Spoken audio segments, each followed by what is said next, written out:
respectfully acknowledge that we are meeting on traditional and ancestral lands of both Salish and check-in. Who are we checking in with? Just straight to budget. No check-in here. I didn't catch that last name. Oh, this is it.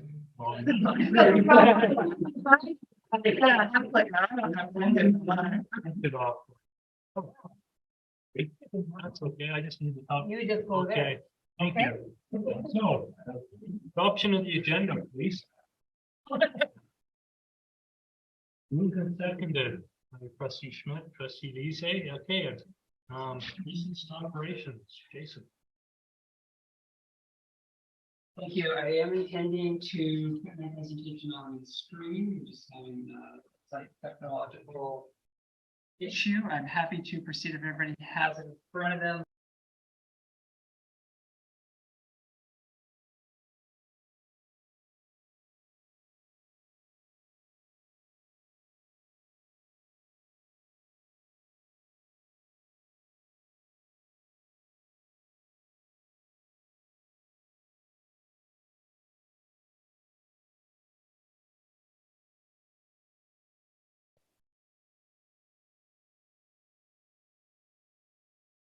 Move on your conversations for a minute. If we have this program,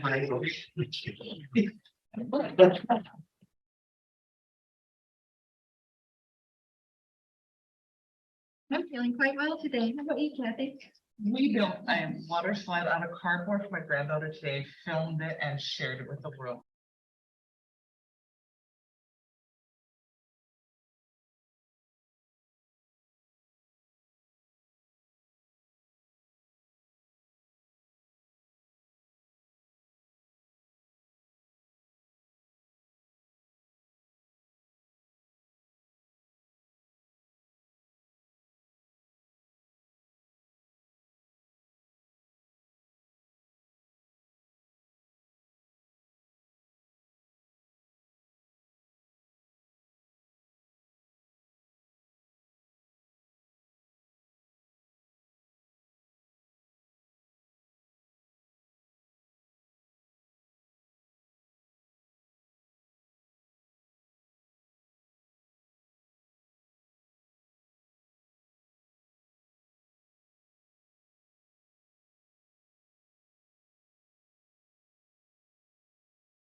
Thank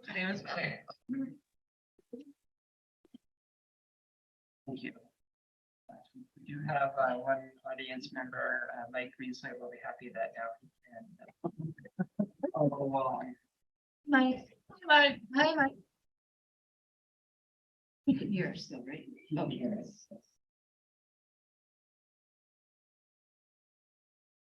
So we're continuing on. Ran the PowerPoint to move through an updated budget presentation that takes the place that we were at the last meeting last week to where we would be at today with everything we have heard from the board to date. So I'm just going to begin with that. I don't need to go over the budget guiding principles again. But they are here, obviously, to the side up here for a moment rather than read it. I'm just here to remind us of the principles that were adopted by the board as we started this process. And for the most part, we're making sure that we're considering the strategic priorities as we move forward.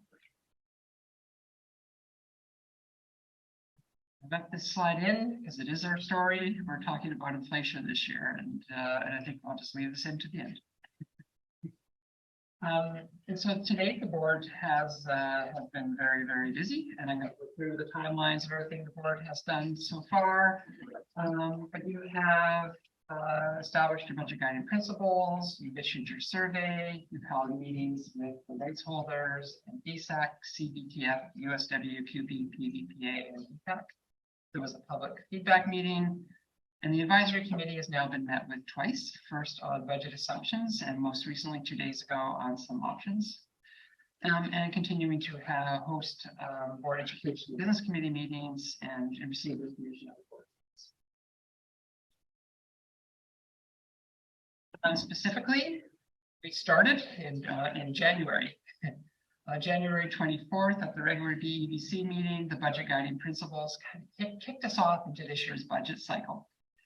And if we remember at that meeting, we also hosted an understanding school district budgeting, and that was for trustees and for members of the partner groups to attend as well. And we went through in a detail how the district budgets and what the challenges are in the process. So that was like a pro-D session. And then the board adopted those budget guiding principles at the board meeting on February 7th, went into the February 28th regular BEBC with an enrollment estimate, a preliminary budget report containing assumptions and risk factors, and your survey had closed, so you received the feedback on the survey. Then on March 28th, you reviewed the ministry funding announcement, changes in the operating grant rates, changes in the operating revenues, changes in the operating expenditures. We did a lot at that meeting. Assumptions used to create the opening budget position and an updated surplus reconciliation. And then most recently, last week, we brought another updated year-end surplus projection that moved to the good based on some recoding of teacher salaries, a list of options to reduce the shortfall. There were some suggestions that would have added to the shortfall. And we had provided some information on the two primary special purpose funds, the Classroom Enhancement Fund and Community Link Fund. And then 2 days ago, the board heard feedback from the advisory committee on budget options and use of surplus. So here we are at this meeting where we're going to look at updating the list of options of possible balanced budget. We're going to talk about how those options align to the board's strategic priorities. Spend some time reviewing the two capital reserve balances, and then invite trustees for some more feedback and recommendations. Where are we at? So this is going to be rather than the slides last time that brought in all the options one at a time. This is going to be everything that we have on the table right now on one slide. So yeah, I should be able to see it. That should be good. There's got it as well. That block up here, click that.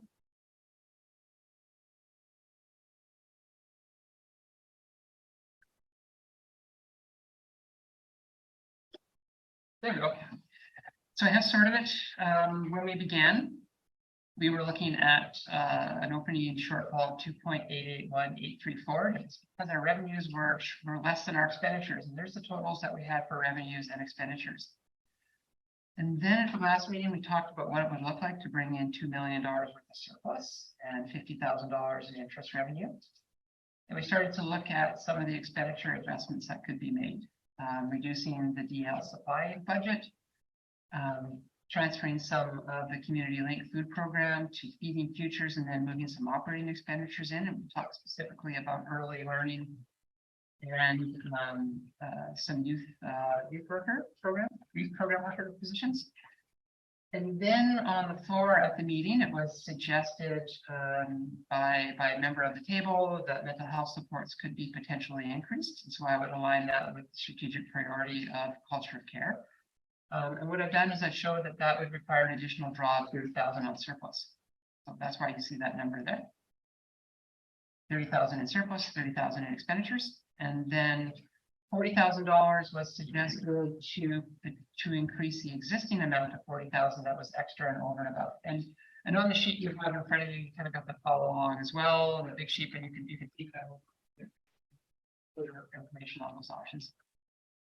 And then we originally had $25,000 in operations, transportation equipment, and that got potentially expanded to 25,000. So divide by 25,000 to 50. So we can see that as being an additional surplus draw. We talked about the potential savings in the automated dispatch system, and we don't think there are savings as that program is going to roll out. And we reviewed the average teacher salary balancing, which I really detail on, and absenteeism replacements. That leaves the requirement for additional surplus, which we had last time as well, of 171,834 balance. So there would be a potential balanced budget, taking that 102,493 of revenue, adding 2.266834 surplus. And then your expenditures will land at 104,765.03, and there would be a shortfall of 0.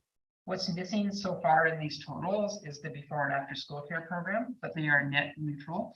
And need to be built into the budget, and I haven't been able to do that work so far, but know that those totals wouldn't be exactly that in a balanced budget. That would be brought to the board at the next meeting, because they'd be adjusted for revenues from those two programs, for that program, and the 5 before and after school care programs that exist. So that is how we would get to a balanced budget with what's on the table to date. And then I'm just going to do one slide. Let's see. Items not contemplated so far are principal and vice principal and exempt compensation percentage adjustment. So there is no approval on that yet. And so we'd be suggesting that we're hopeful that comes with funding and can be addressed at the time that occurs. But at this time, there's no authority to pay any principal, vice principal exempt compensation in 2023. Continuing along, what does the surplus look like if the board were to bring in 2,266,834? So here you see our opening position at 53.87, and that was after the surplus projection that I showed the board at the last meeting at 1,099,306. And I know the board wants to see that number updated again once we know the payroll data. That is not quite ready for us yet. We'll have that very shortly. Then operate, probably have that tomorrow, which is too late for this meeting, but we'll have it. And so if you were to draw 2,266,834, you would have remaining in surplus 31,2993 or 2.98% of budget. Your target is 1 to 3%. You'd be right at the upper end of your surplus target. And so we're going to pause there because that is the operating budget as it currently sits. Trustee, any comments, Trustee Schmidt?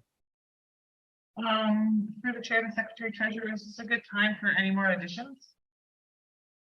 It is. At the Climate Action Committee meeting, CVP, VPA, and teachers union rep, both talked about passion projects to do with climate and how it's hard for them to be able to do these small one-offs between applying for grants and anyway, it's quite a process. And they said it would sure be nice if the district had a small pot of money that they could apply to. Of course, obviously all rules and everything would be through the superintendent. I'm not, trying to direct any of that, but I'm wondering if we could put a $20,000 line in for passion projects regarding climate into the budget and take it out of surplus dollars, please.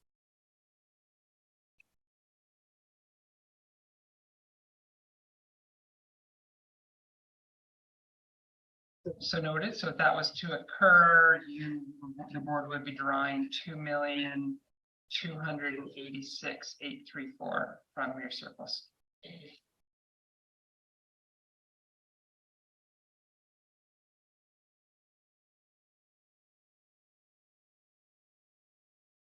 No question. Trustee Croft. I yield the floor to my fellow trustee. Yes, thanks. That's actually, I'm really glad you mentioned that because I've been thinking about this since our meeting and, it has the idea of, we're looking at developing a climate action plan through that committee as well. And, I was thinking about like, how can we support the work of the committee and the action plan, especially with the passion projects and whatnot. So that I think would really empower the students in the school. So just to say, like, I'm totally aligned. Like I wanted to bring it up. So thank you for doing it in a more eloquent way than I could. So I answer you. Thank you. Trustee Croft. I have a question for the secretary treasurer. Thank you. So this is BBC. We can't make any decisions, but if we want to be sure that this recommendation shows up at a trustee meeting, do we not need to make a motion that we recommend this to the board? There's a motion in the package that will come at the back end of my presentation, will be that this committee will direct staff to bring back the budget as has been discussed at this So meeting. it's all in there. I'm gonna gather that as a Well, full conversation, unless I'm hearing otherwise here, we'll be bringing back where we are kind of on the consensus of this committee. So there will be an opportunity for a motion. I have a question for Superintendent Gray. My question is, there were some recommendations around acquiring a better overview of how we might, if we were to increase spending, how we would spend it on special needs. Did you have a chance to think about that a bit? Well, I think that when there was a trustee recommendation around the 40,000. Put my glasses on, $40,000 and also some mental health reasons, $40,000 for, thank you very much. Just didn't have much happen in front of me. I think that when it comes to both of those areas, I see in the detailed notes by the Secretary Treasurer that with regard to where those monies would go for an example, a plan would be utilizing funds that need to be developed. And I think that I would rely on the staff of inclusive ed around maybe the mental health, additional dollars plus in addition to the assessment.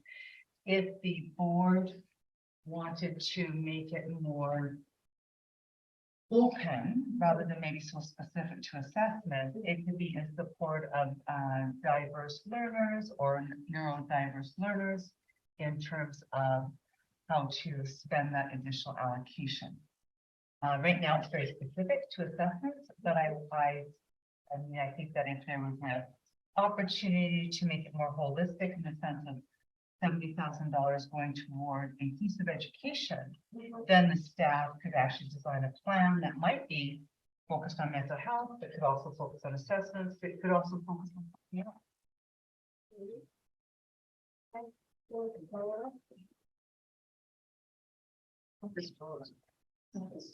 Question for Jason. So we regularly spend 40% over and above what we normally receive for special needs. What do we receive? What do we spend? And I'm sorry, I meant to ask this last week. Yeah, and I actually have that learned for the last meeting. So currently, without these funds, which would fall within that category, so without the 70,000 that's being discussed here. Can you just mention what we spent last year? Yes. Okay, that would help me. Thank you.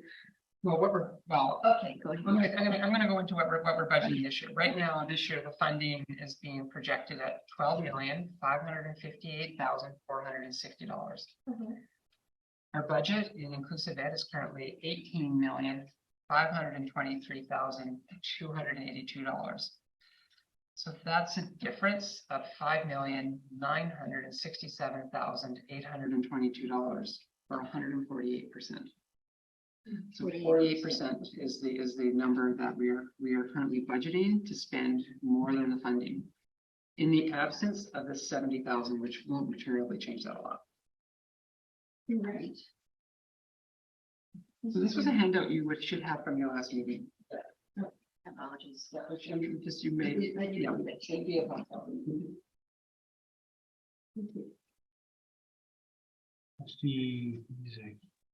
So this falls under that question that I had asked last time, if there were any specific gaps that we were aware of, and using, I know the word gap is a tough one, but if there is a way that the staff know what's best and where the money would make the most difference, would it make more sense for us to leave it more open? I might like to recommend that.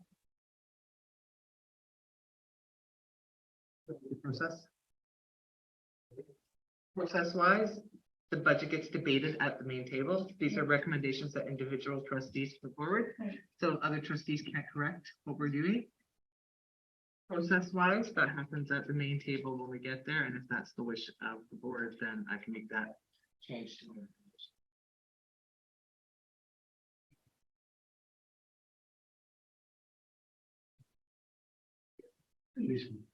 And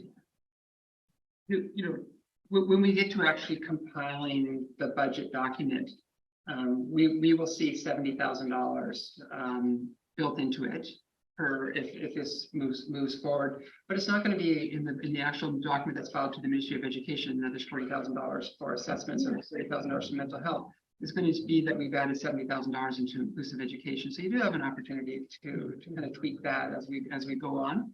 We're not that specific. We are in our operation plans around how to spend it. That'll have to be that specific.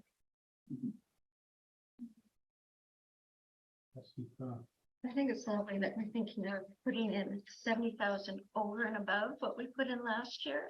Am I thinking of the right number here? Yeah. You're 1.4 million over last year already because of wages.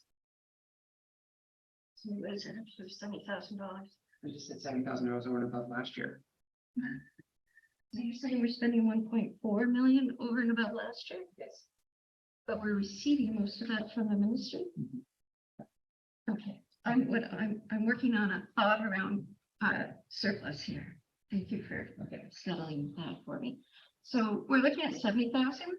I think it should be more. I think it should be 100. Now, put that out there. It has to be debated and considered. But I just, there's going to be years when our surplus is just so on the line, we won't have it at all. And this year we might have an opportunity to just put a little bit more into our special needs kids. That's my thought. Can I get clarification on where that money's going? Like what's it earmarked for? Special needs kids. So for the purposes of the budget, it goes under inclusive education and gives staff, etc., the options to use it where it's most needed.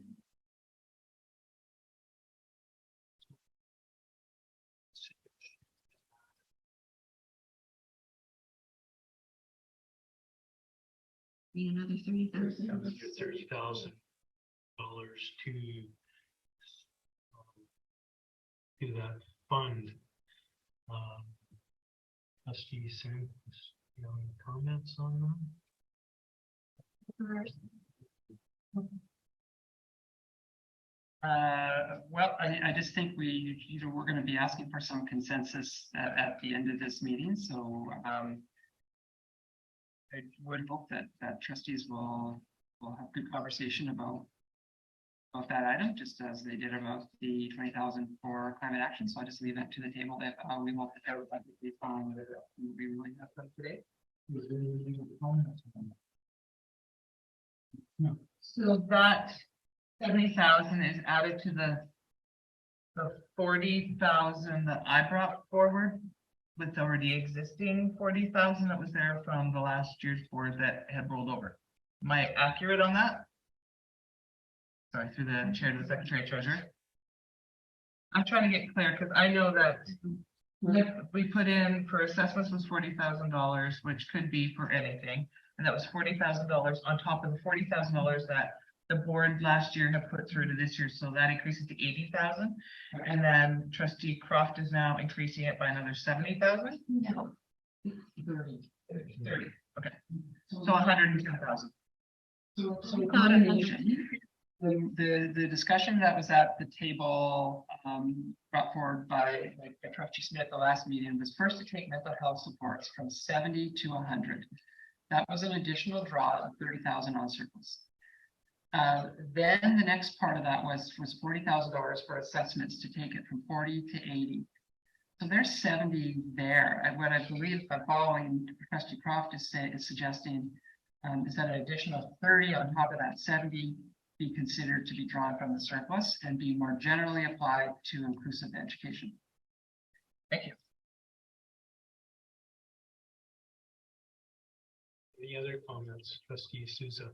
Yeah, and this is interesting. I now circulate this as well. There's a motion going forward, and I've been sent a letter from someone who's supporting this motion by way of signing on to this letter, looking for additional supports for children with dyslexia in the much younger years. This is going forward to the AGM. So I don't know, you know, if a motion like that passes, how long it takes to be implemented, but just sort of projecting forward that the idea of increasing the amount, I think, ties in nicely, you know, like, I don't know what it'll mean operationally in terms of our particular district, but the fact that there's a motion going forward, I just think it opens things up. So I'm basically supporting the motion, or like supporting your recommendation here in light of the broader context of the AGM coming and this motion potentially passing, which I think is a good one. I'll share the letter. I just haven't had a chance to do that yet.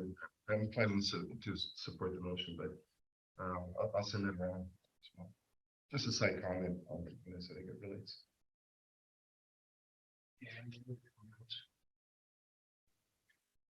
I have a comment. One thing we have to be careful of is when we're adding things to the budget about making sure they go where we want them to go, and making sure staff is in alignment with them. So how would we spend that extra money? Do you have any thoughts, Superintendent? I would say that there's always room for more expenditures in inclusive education. And I think that we know that there are resources around personnel. But I think that with regards to the amount of money that has been put forward by the board today, that this is money that would support the mental health plans in schools. And I know that every year we give schools a certain small allocation to support those plans. And I think that every year good practice would be that you actually go through those plans, tweak them, get more student feedback, some parent feedback, and what more the schools need around the mental health plans and the social emotional learning plans. Keeping in mind, social emotional learning plans include things like CALM, and that's that curriculum in the K and the primary grades where they provide these calm classrooms that many of us need at certain times. And so there's always resources needed around those small things that are material items that aren't a, let's see, maybe human resource. So there's always those needs. And then I think also there was some comment around equipment. So we would look at our inclusive ed department, find out what kind of equipment might be needed with regard to some of our supports. I know last year we had Anita Carroll, you know, look at some of those trail bikes that were good opportunities for some of our kids. So there's an abundance of opportunities for those monies. Assessments, we know in our local education agreements that some of our Indigenous communities are looking for more assessments earlier on for their kids. So there's a lot of room to use the $100,000 that I've tabulated. Thank you. Councilor Croft. Would it be okay to move over to the, sorry, I don't recall the name, the new food money, as I am calling it? Can I make a comment on that? Can I jump over to that at this point? Feeding teachers. Thank you, feeding teachers. Okay. So I just wanted to express, I think we all know that some of that can go into staff hours, because it takes so much staff time to receive the food, prepare the food, put the food into the right places and all that kind of thing. And I also know that some of our staff are feeling a bit overwhelmed with those tasks. So we know that some of that funding can be allocated for staff hours. And I would just like to really make sure that it ends up there. It's too soon to say how many hours and all that kind of thing, but I just like to make sure it does go, some goes to that. I think that was planned. We have some existing hours going in there, but we needed to do full consultation with our schools and community on how to appropriately spend the balance, whether it be over and above what we'd be putting in from Clink. So I know that I made some comments to that at advisory, and Superintendent Gray did as well. I have a similar process to how the student and family affordability fund is allocated, and then bring a recommendation back.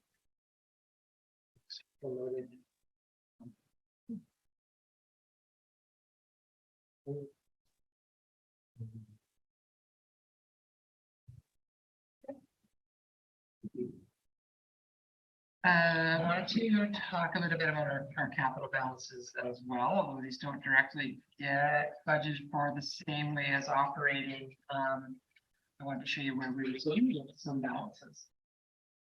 So Right now, I'm going to talk about ministry restricted. So what ministry restricted capital is for new trustees who may not have heard that term. If the board were to sell a piece of property, we have to look at where the funds originated from. So the reason we have ministry restricted capital is we would have identified on previous property sales that a portion of those properties or buildings have been funded by the Ministry of Education directly and not by the board through local dollars. And because there was a time when boards had local taxation and could build their own schools by levying the community in a different way. So that is a very lengthy analysis that we do, and we have an inventory of where all of our source of funds are for every single building that we have in the school district. So we can't just go and access it. We have to ask the Ministry of Education for permission to access it.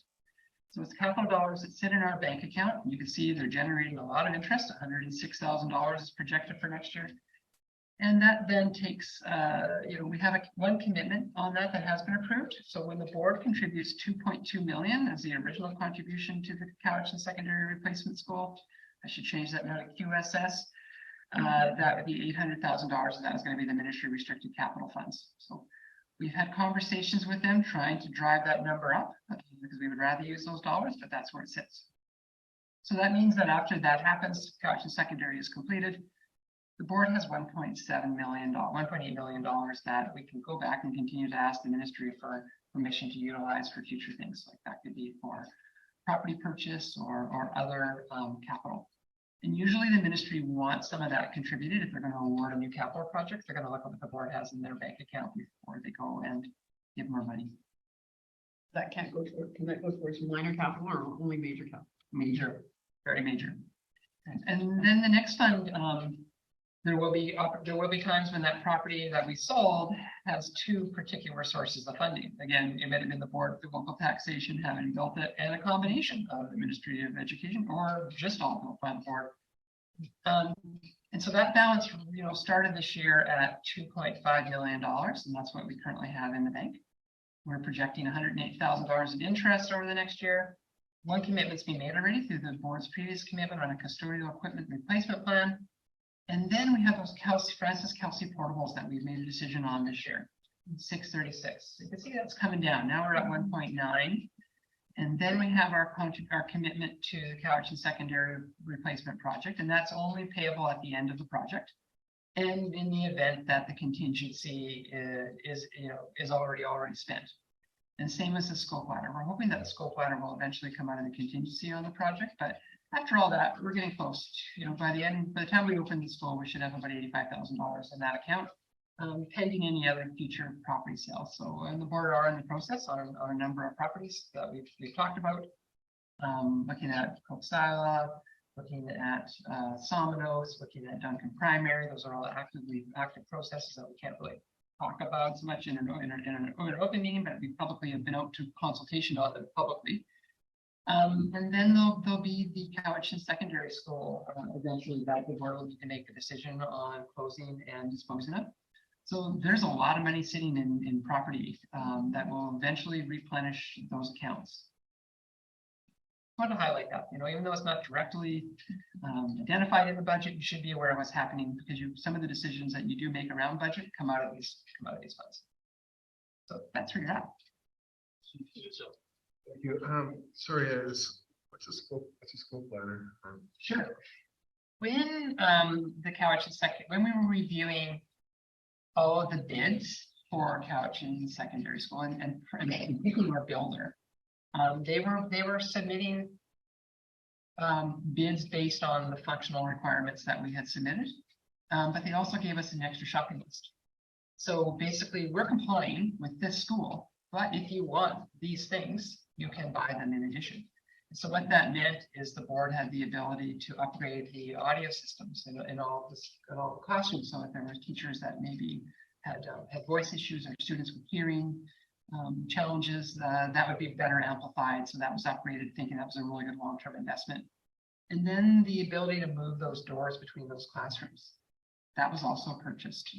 So there were some picks from that list, and the board made a decision on that. And we're not 100% sure. Right now, we're committed to funding them if the contingency doesn't cover it. on the project. Currently, the contingency covers it, but we're still too far away from the conclusion of the project to know if that's going to be the case. So that could come back into local capital in the event that the contingency covers it.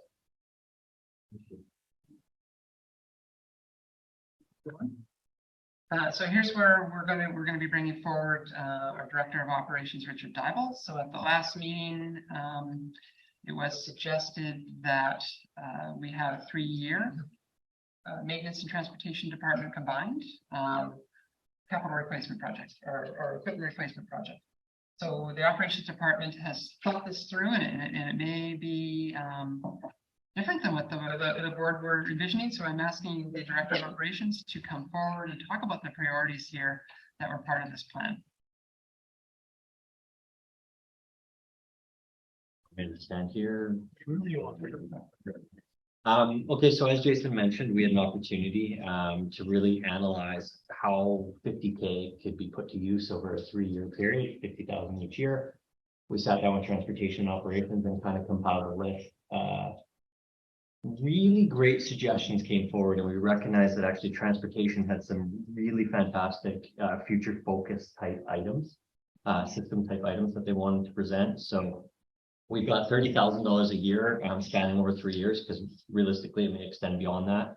We've got about $130,000 project we would like to do in transportation, which is upgrading our bus scanning system, our bus pass scanning system. That will allow us to track our littles by photo ID identification when they scan on. A picture will come up actually on an iPad. We'll be able to tell which stop they got on, get live data, which transfer they got off at, and then which bus they got back on in a transfer. So it'll help us really keep track of those littles. It also acts as an emergency response system where you can push a button and boom, it'll alert our operations office versus having to get on the radio and then, you know, students here, other people here. Yeah. Fantastic opportunity there. The repair sander estimated cost was $4,000. Year one, we're looking at actually using that full $4,000 to repair that. That goes on our dump truck and helps us sand our parking lots. 1 to 2 small pickup mounted sanders, $4,000 each year. They're about $4,000 each. And that would be more hooking onto putting in the box of our pickups, or even bumper mounted type small salters that allow us to get into smaller, tighter areas that our sanding trucks can be sanding. We do have the used small dump truck item here. We do not have anything allocated to right now, so we're just cognizant that it is a need for us. We just don't know the cost. So right now we think we might have some minor repairs to limp it along, which is something we're going to try to absorb. But we do have it where we may shift a little bit around if we end up with some unders, and that used small dump truck would become a priority for us. So I'm buying a HIAB, so that's a type of frame that we'd love to get on a flat deck truck. It's actually a $20,000 project, but we're looking to span that right at the end of one fiscal and into the next. That will allow us to remove our garbages from, we got this big, huge in-ground garbages that allows us to easily pick those up, as well as other easily cleanable projects. It allows us to be more versatile in operations. We have a lot of aging infrastructure in our plumbing system. So purchasing a drain auger, they're pretty expensive, $6,000. We're looking to use that full $6,000 in year 2. Miscellaneous hand and cordless tools. We got about a $10,000 inventory there. We're actually not in too bad a shape. So we're looking year 1, putting 1,000, year 2, 1,000, and then actually 25 in year 3. And we think that'll actually support us quite well. Another fantastic opportunity that we want to kind of age in the industry a little bit is the extended stop arm for buses. We do have a lot of vehicles when our bus arm comes out, they'll actually drive by us. They'll just go in the other lane and go around. And we have that actually happen on the daily. Other school districts are starting to extend that out where they're quite long, and they extend actually even into the opposing lane, because they're supposed to yield on both directions. So it is something that the industry is recognizing. However, due to the cost, a lot of school districts are waiting to see what happens out there. And we're also one of them waiting to see what happens out there. And letting more players come onto the market, but we do want to do a pilot program on that in year 3 for $17,500. And that project, how would that be for a certain number of buses, or? We'd be looking at doing 3 buses. 3 buses. 3 buses would cover this up in the 17. And then so over time, that would be something that would get added in. We pick our most reported, like our biggest danger zone routes, put it on those, and then report to see if we're having impact, and then present again and say, look, at this is something worth moving forward. Trustee Souza. Thank you. So we're in year 2 right now. So year 1, some of these have already been, are we? Yeah. This is us presenting, this is the first 50,000 of year 1 would be coming into the next fiscal. Okay, so We currently don't have $50,000 in this fiscal allocated to equipment. so when you mentioned year 2, what was that in relation? So we've got year 1 is the brand new 50,000 that you guys are looking to allocate Yeah, through this budget cycle. This budget. This budget, we're hoping that will continue as an ongoing, so we're just showing that we do have a need, that if that were to carry over into multiple fiscals, that's what it would look like for us. okay. But then you mentioned earlier that we are in year 2 of a 3-year plan, or? When he was talking about year 2, he was talking about 24, 25, and then year 3 is 25, 26. So when he's just referencing how it would roll out over the next 3 years. Because what we were asked to bring back from the last BEBC was a 3-year plan on how to spend $50,000 a year. So the board basically making a commitment out 2 more further budget years on this, so that operations would have an opportunity to put together a comprehensive plan. In the absence, if they didn't have a year 2, year 3, then the bus pass system would probably be off, and a number of the other initiatives that were multi-year. Trustee Schmidt. How are we doing on replacing equipment for the custodians? You guys actually do have an independent 5-year planning. That's not part of it, okay. Yeah, and we're doing very well on that. Yeah. Yes. Well, Just through the chair, through the director of operations, thank you for this, because it alerts me to the fact that we have the safety piece that's going to be covered, but that it exists. And I just appreciate the way that you put this together so you can see what's going to happen in the next 3 years. Thank you. Question. We have GPSs in our buses, is that correct? that is correct. How is that working? So we use a global tracking GPS system. It works fantastic for global positioning. This system would complement that by then being able to track the data of our students. Our Wi-Fi systems in our buses are only available when we're actually on a school site, and it taps into the Wi-Fi of the school. When they're off-site, we lose it. This system would actually have Wi-Fi driving with the bus through an iPad system, same as if it's your phone. So we have live data coming at us the whole time. Now, is there, as a district, and I don't know what other districts are doing, is the transportation industry is really upgrading their GPS systems every year. Now, most of them are going with camera systems as well as GPS. So, and it seems to be the way the provincial government is going, is they want more tracking of their drivers, I guess you could say. And so the transportation associations or stuff are really pushing for that. Are you seeing that in the school district system around the province, or is it's just kind of a wait, just kind of No, with more camera systems, etc.? absolutely. It is becoming very common. We can't even say we're on the forefront of that, because we do actually have cameras in all of our buses now. A lot of school districts ask us for feedback on that, but it is becoming the standard. When school districts get access to that money, that is becoming the standard, having surveillance on our buses. I'm not talking surveillance on our buses, but you call them dash cams, I guess you could say. There's a lot of the new GPS systems have a dash cam built into it. So. Yeah, I believe we actually have 6 cameras per bus.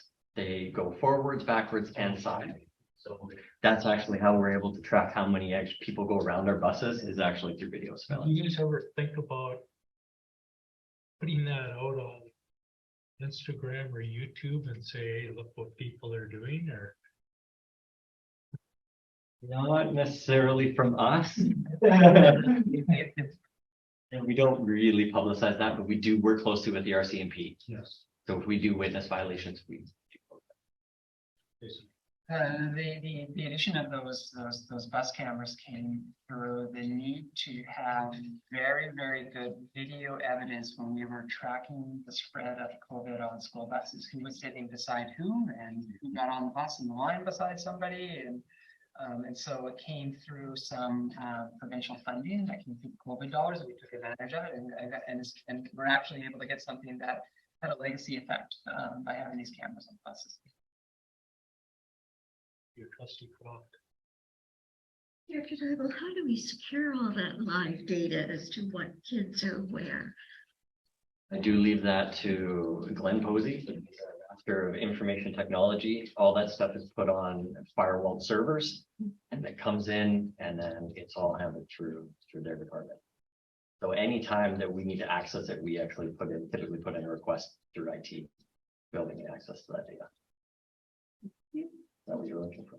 No, that is, can I just share a comment? And that is, I think that's something that the trustees should be educated about, is how we're preserving the privacy of our kids. If we know exactly where they are and when they are, and it's in a data stream, I think we really should be up to speed on how that's secured. So maybe for a future board planning or something. You let me. Thank you very much.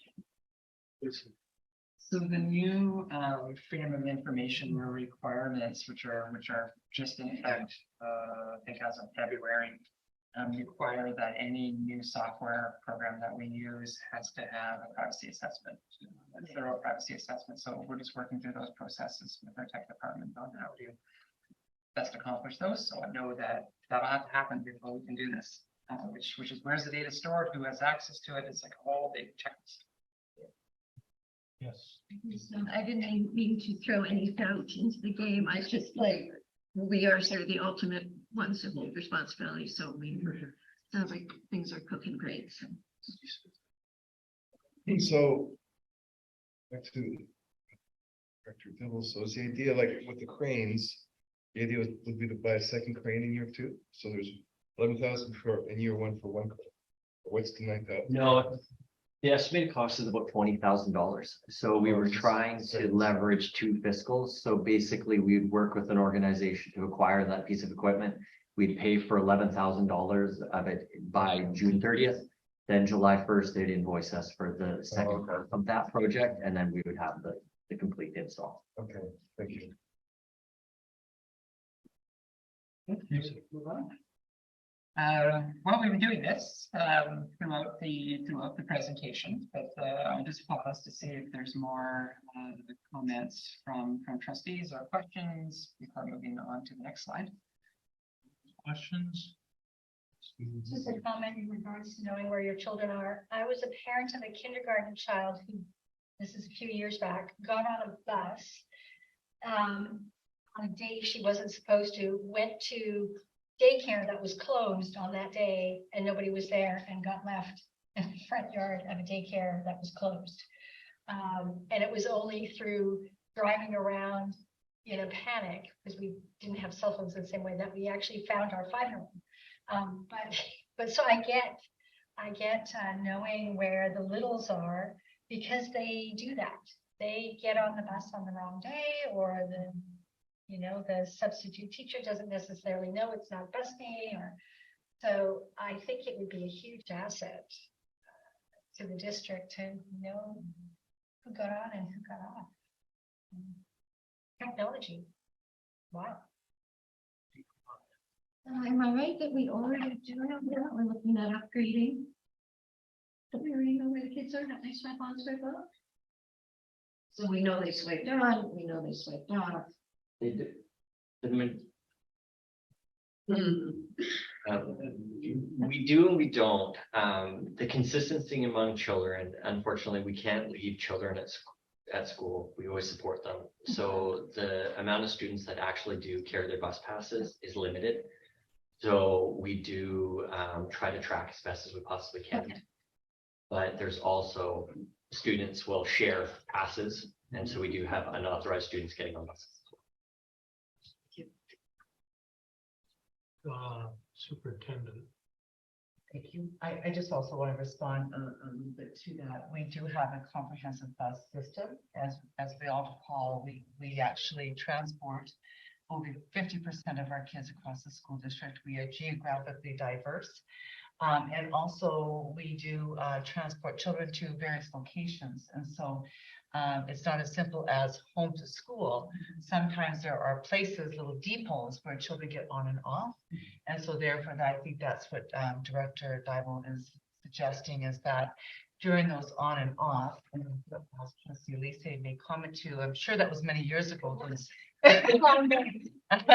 Yeah, that it's just a nice tracking system to keep track of those primary children.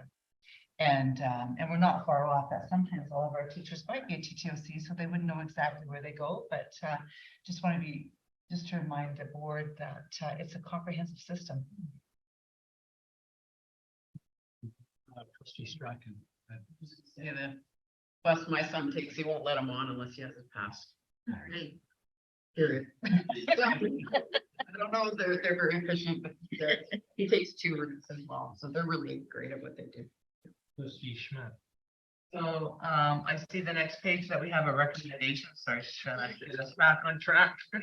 The Board of Education directs staff to prepare the 2022-2023 annual budget in accordance with the information presented at the April 2023 Special Board of Education and Business Committee, and to bring a balanced 2023-2024 annual budget to the April 25th, 2023 Board of Education Business Committee recommendation to the board. Little mover for that motion. Correct. Seconder, Trustee Sousa. Question. Just before we vote on it, I just wanted to ask staff if they felt they had enough information, if they require any clarification before we vote on this motion. I will relay my clarification so the trustees know what they're voting on and how I would prepare the document. We brought a balanced budget to the start of this meeting, subsequent. There's been an additional $20,000 added for climate action. There's also been an additional $30,000 added to the inclusive education budget. So we have made changes of $50,000 that will be drawn from surplus. That is my understanding to prepare the budget. Okay, no further questions. Can we vote on the motion? All in favor? Yes. Stay with us. Okay, well, here's what's left to do. We have a lot of work to do in the finance department by next Tuesday. You don't go too far because it is a lengthy process, and we really need to know where the board is settling before we start the actual preparation of the bylaw, which is what we will do. It will not be in tomorrow's agenda package, or Claudia and I would be overnight. So we will have to get that out after the weekend. Probably Monday is when you'll see the actual bylaw, but you understand what the contents are because you've already discussed those. They would just be, what does it look like in its final legal form? That then will come to BEBC as part of the regular meeting on Tuesday. At that point, the board has more time, more opportunities to discuss it. It's not a finalized budget because there's a BEBC now deciding this is what we as a budget committee want to see the board recommend or adopt. Then it will flow through the following Tuesday. At that meeting, I will have drafted a guided tour of that budget, which will be an accompanying document for the public to understand what has happened in the budget, what has changed, what is actually the contents of that budget. That'll be presented to the board along with the budget. Hopefully then the board has the opportunity to give all 3 readings unless you're uncomfortable still and need to have further consideration time. So you would be waiving the requirement to have a 3rd reading in another meeting. If you're done, you're done. Then the next day, we see our HR department kick into gear on May the 3rd and implement the staffing that is included in that budget. That is all that is left to do. Having started in January with the start of this presentation and been working diligently, the board has, through your consultation and through your meetings and through directing staff on the various items that you want to see. Trustee Schmidt. I'd like to, through the chair, to the Secretary Treasurer, thank you for adjusting the process from what the board's done for years and years and years. It was really clear to us that we knew we needed to change the order on how we did business as far as talking to our partners first before we started to build a draft. And I know that the length of time has been long, but I also know that it's streamlined a little bit. So I'd just like to thank you for being so open to change the process when requested. So thank you. It feels less frantic. I hope the board recognized that as well. By lengthening the process, it has been more steady than had moments of compression, which have been difficult as we've been jumping from meeting to meeting to meeting to meeting. So this actually, in my mind, has allowed more reflection time for trustees in a less rushed manner. And I think it would be a good approach should we choose to use it again next year. I was just gonna say, coming on as a new trustee and being a little bit, not necessarily terrified, but a little bit apprehensive about what was in front of us and the magnitude of it. This process has been excellent. And I really loved being able to hear from our partners ahead of time. I think that has been most helpful in letting you process what's needed and where to go. So I thank you for this new approach. I didn't know the old one, but I liked this one. Well, I just, regarding the reflection time for us and maybe sometime between now and next budget, we'll have a chance to check in with our partners and see what their thoughts were on the extended process. I know from sharing advisory that it was very nice to say, that's where we are on the budget now. Go back, think about it. You've got time to think about it and then get back. So there were times that advisory meetings to previous budgets where I would say, this is it. If you've got anything else, tick tock, get it to us. So it's I just felt it had a little more integrity. Thank you. That being all right. So motion to adjourn, trustee Schmidt. Susan. Favor. Here we go. Thank you.